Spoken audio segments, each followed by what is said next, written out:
Now, these people that live this life, do they have something they're working towards? Do they have an idea that they're working towards? I mean, when you press them on it and ask them, like, why are you here? Do you ever plan on leaving? Do you ever see yourself going somewhere else? That's a really good question. I asked them all those questions. So, no, they felt like that was their calling. Their calling. They were doing what they were supposed to be doing. And that they were committed to that lifestyle. So, no, they weren't, there was no thought of going back. There have been monks that have left the monastery, just wasn't the right lifestyle for them. But the monks that were there, when I was there, 50 years, they were committed and they're not going anywhere. When you say, that's what's confusing to me. Like, I understand that they're enjoying it, and I understand that they like that life, but that it's a calling. Like, the calling to do nothing or just think.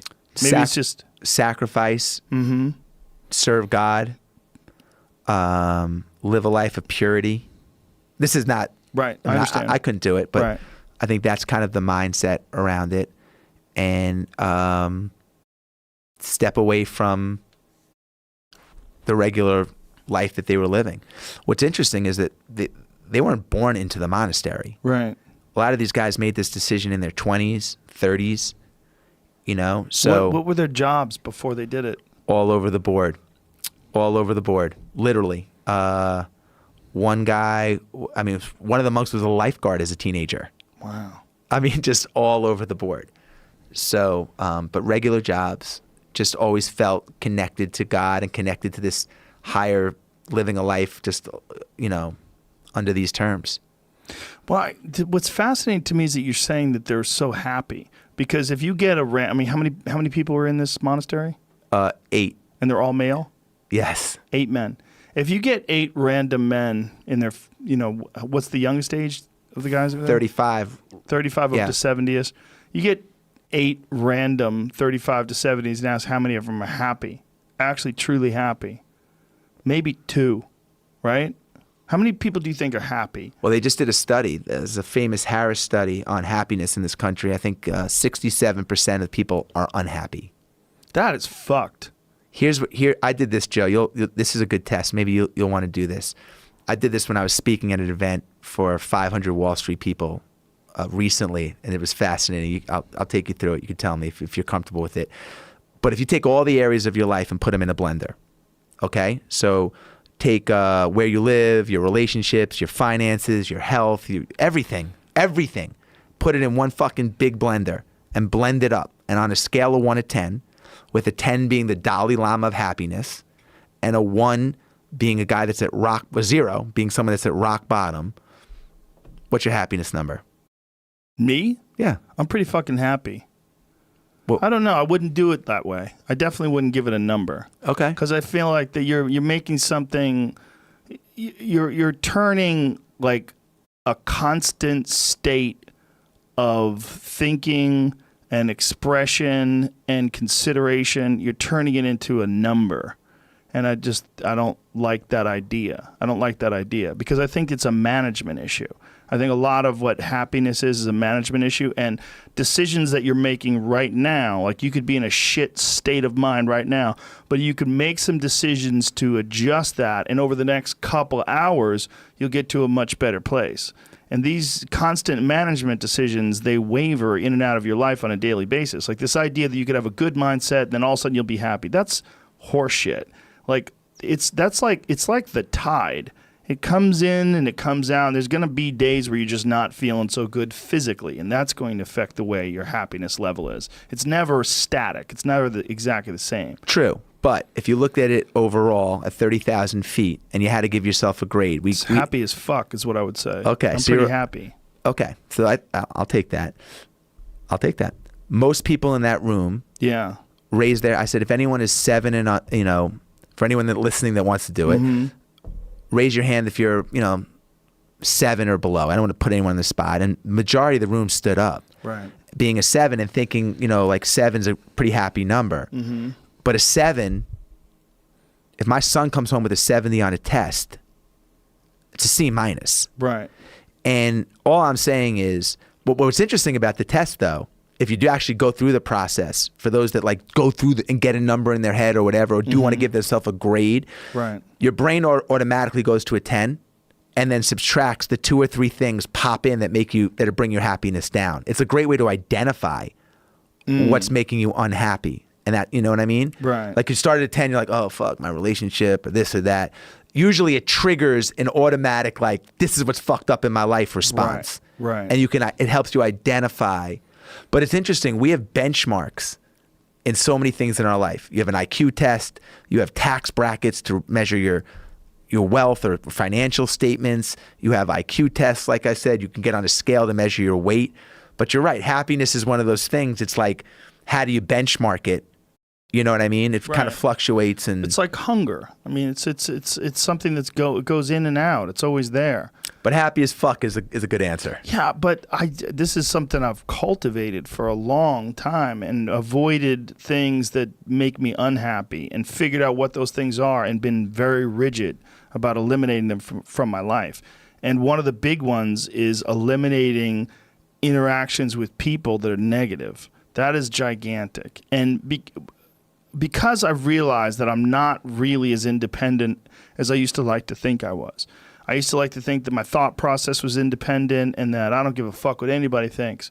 That's nonsense. People say that because they absolutely care what people think and it bothers them. So they say, I don't give a fuck. But that I don't give a fuck stuff is almost entirely nonsense. You do care. And you care in both ways. You care if people are critical of you, care if people are positive of you, but you also care if people are living positive lives and they're motivating you.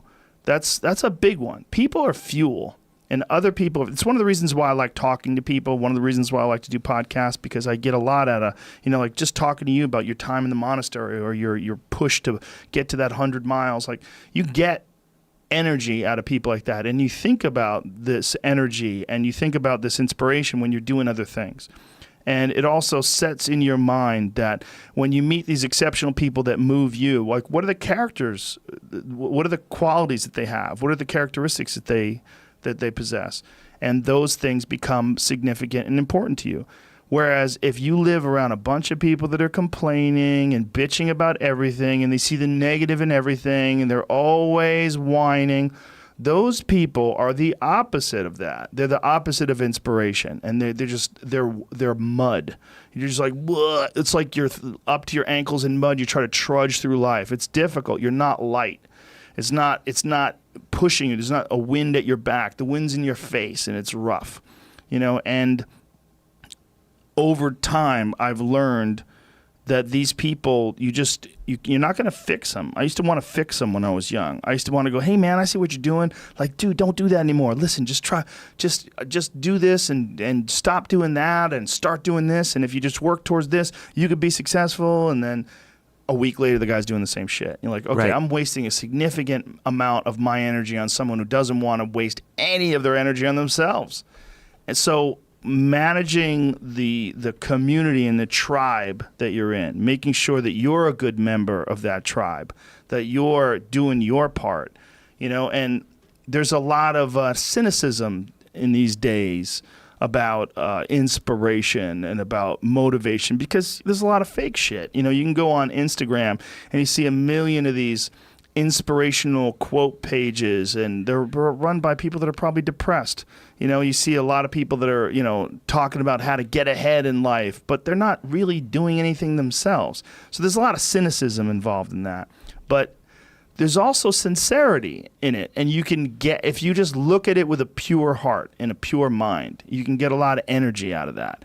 And when you're around happy, inspirational people that are successful, it makes you feel better and you get inspired. And if you act on that inspiration, your life will be more fulfilled. And it's not just inspirational in terms of financial success, but in terms of doing difficult things, whether it's running 100 miles, it doesn't pay you a goddamn thing other than the wealth of the knowledge that you can push yourself to such an extreme. Or anything else, whether it's someone who becomes really good at playing chess or someone who's really good at martial arts or whatever it is. There's a great feeling in these overcoming these difficult things because life is never this just constant state of I'm at a 9 all day, and when I'm with my wife, I hit 10. Yay! And I stay like that. That's not real. What's real is like you saying that you went to this monastery and felt all this angst about meditating and being alone and not having your phone and not having the input. But then when it comes out of it, then you have this reward. So you push through this and you had these uncomfortable feelings and you came out of those uncomfortable feelings with this newfound appreciation for time and this respect for your own existence in your own space and carving out 3 hours for yourself a day. That's where it all comes from. It all comes from life lessons, and the lessons are learned through struggle. And I think that there's a lot of people out there that think somehow or another you're going to get to some place where you're living in silk sheets and you're getting your toes done while someone's dropping grapes into your mouth.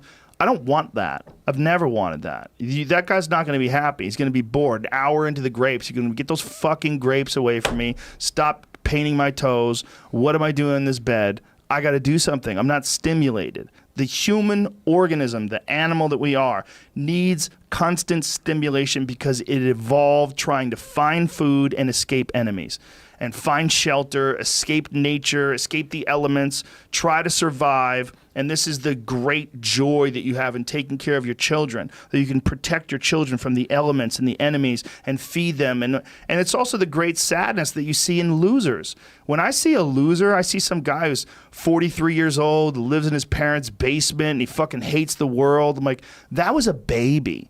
Man, this is a baby that somebody just gave shitty nutrients to, whether it's nutrients in the forms of food or in the form of thoughts and ideas and examples. And this kid developed these horrible, self-defeating patterns of behavior that have led them to this point where they're this middle-aged person with no future and no idea of how to get out of this rut and probably never will escape it and might just wind up sucking on a gun.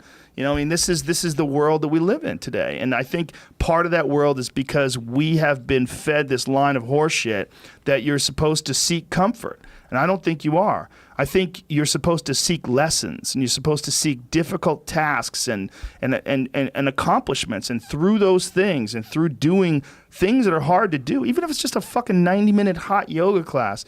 I do a 90-minute yoga class, man. Those last 20 minutes, I do not want to be there, man. And I definitely don't want to give 100%. And I can cheat. I could kind of half-ass it. I can. But if I don't, and I get through it, when that time is up and the lady says namaste and everybody gets up, I'm like, fuck, man, I made it. You know, I lost 15 pounds. My fucking yoga mat is drenched to the point where I could literally wring it out and fill a jug up with water. But through that struggle, I will now have a better day. And I better fucking do it again tomorrow or do something else. Because if I just think, well, tomorrow I'm just going to coast and eat Twinkies and watch TV. Oh, hello, sadness, my old friend. Hello, depression. Because when you're not doing anything, you feel like shit. And that's just a part of being a human being. And we can pretend that we're something other than what we really are. And we can pretend, nah, me, man, I'm just cool, just chilling, doing nothing. Bullshit. You're a fucking human. You're a human being. You evolved from the fucking hundreds of thousands of years of hunters and gatherers and people that were struggling. Those human reward systems are carved deeply into your DNA. And if you don't respect that, if you don't respect the mechanism of happiness and fulfillment and what you really need to do in order to feel satisfied in life, camaraderie, love, family, friendship, struggle, testing yourself, learning, all those things are imperative. They're all a giant part of being a person.